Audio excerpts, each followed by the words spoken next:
What a chapter. This is why I love when the arcs end. We get a lot of new information around the whole world in a few chapters. Today we got a lot of news about Blackbeard's crew from this hype chapter. But before we start, I want to ask you to like this video and subscribe to the channel for more videos. In the cover, we see that Cracker is frozen and Brûlé is crying. Brûlé says Pudding has been kidnapped. Who did it? Almost definitely it was Aokiji. I don't think a new character will have similar powers to Kuzan. Also, we saw Blackbeard pirates in this chapter, and we know that Aokiji is Teach's ally for now, and Teach needs someone to read poneglyphs. Most likely Pudding was the best option for it. The last time we saw Aokiji was on the cover of chapter 836. He was reading a newspaper. This is the chapter where Cracker was introduced. Huge connection. The chapter starts with Luffy, Chopper, Jinbei, and Bonnie. They change their clothes with a special Vegapunk machine. Luffy, Chopper, and Bonnie wear futuristic clothes, and Jinbei wears Hawaiian clothes. They met Kuma, a police robot with uniform. He's different from the real Kuma. He wears round sunglasses and has robotic shoulders. Kuma attacks them. Luffy is about to punch Kuma when Bonnie stops him. Bonnie says Kuma is her real father and her only family. We can see an image of younger Kuma holding Bonnie when she was a child. Kuma was smiling, and it was a really cute panel. I hope we will see more about Bonnie and Kuma's past. We get some news about Zora's group in this chapter, then it cuts to another place. We see that Blackbeard is ambushing Law in the middle of the sea. Blackbeard brings with him Jesus Burgess, Van Augur, Doc Q, and Stronger. All of them have the power of a devil fruit. Jesus Burgess has the Riki Riki no Mi. He has abnormal strength. This power suits him perfectly, but it's a bit boring.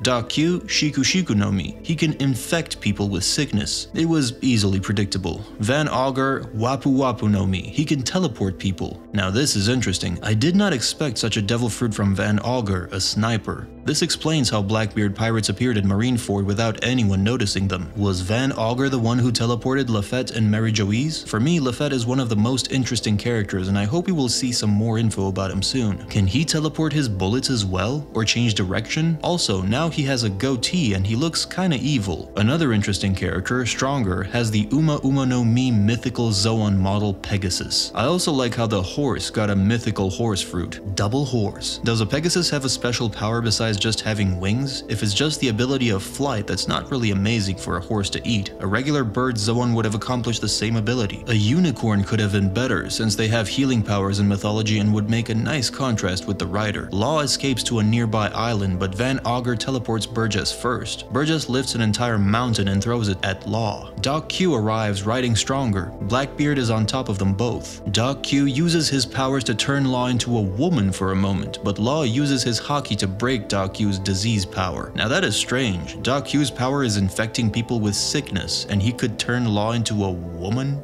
What? I think we will get some answers from Oda. Law says that a strong haki can nullify Devil Fruit's powers. He also says that he learned a lot from the battle against Kaido and Big Mom. Haki gets more and more important in the story. This means all the strong Devil Fruit powers that people hyped up, like Sugars, Boas, Ishos, and even the Ope Ope no Mi itself, are pretty mediocre now, as Haki can block all of their effects. I don't really like the sudden infos about some powers, but let's see how this will fit the story. Blackbeard appears in front of Law. Blackbeard was wondering which one of the three captains that left Wano Kuni will cross paths with him first. When Kid, Luffy, and Law were arguing on their next destinations, Luffy and Kid chose the Middle East, Law chose the Northeast himself. I don't think he is lucky. In the final page, Blackbeard and Law are ready to fight. Blackbeard says that Kaido must have had one of them, and he will take all Law's road poneglyphs. Law says that he is ready. Winner takes all. The chapter ends. What an amazing chapter. Blackbeard is getting close to the laugh tale. How will the fight end? Will Law die?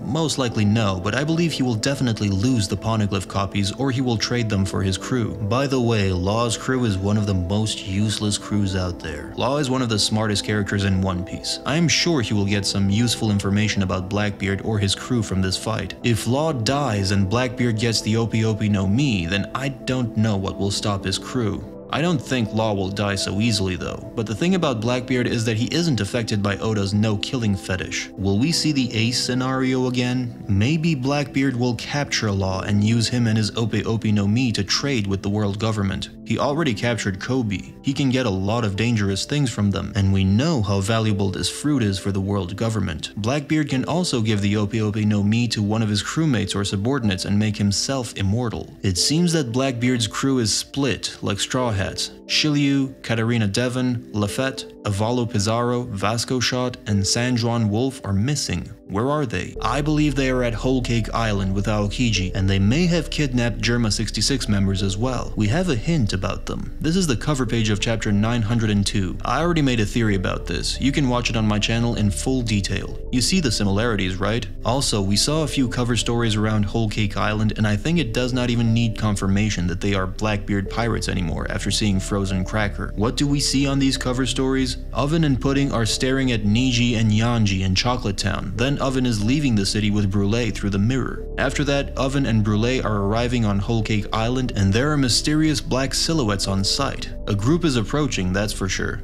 Suddenly, two silhouettes are facing inhabitants of Chocolate Town. They are all panicking and running. Only famous and strong pirates could cause that kind of reaction. I think Oven has been killed by Katarina Devon and Brûlé has been kidnapped to use the mirror path. Why kill Oven? I think they killed him and gave his devil fruit to Vasco Shot. In my opinion, Vasco Shot will fight Jinbei in the future. He stands like a fishman karateka. He looks like a blobfish. His title is the Heavy Drinker, and he carries a gourd full of alcohol, a flammable liquid. He looks like a jester and a fire eater. Which devil fruit can be better than the Netsu Netsu no Mi to ignite his alcohol and launch some fishman jujitsu with alcohol on fire? I can't imagine a better fruit to fight against Jinbei, especially coming from the same tribe. We know that Pudding is kidnapped. The other treasure for the Blackbeard pirates is the road poneglyph on the island, and I'm sure they will take that as well. This chapter was a lot of hype for Blackbeard. I sure hope there won't be another 300 chapters before we see him again. Also, we need some info about Law as soon as possible. Overall, it was an amazing chapter with a lot of new mysteries.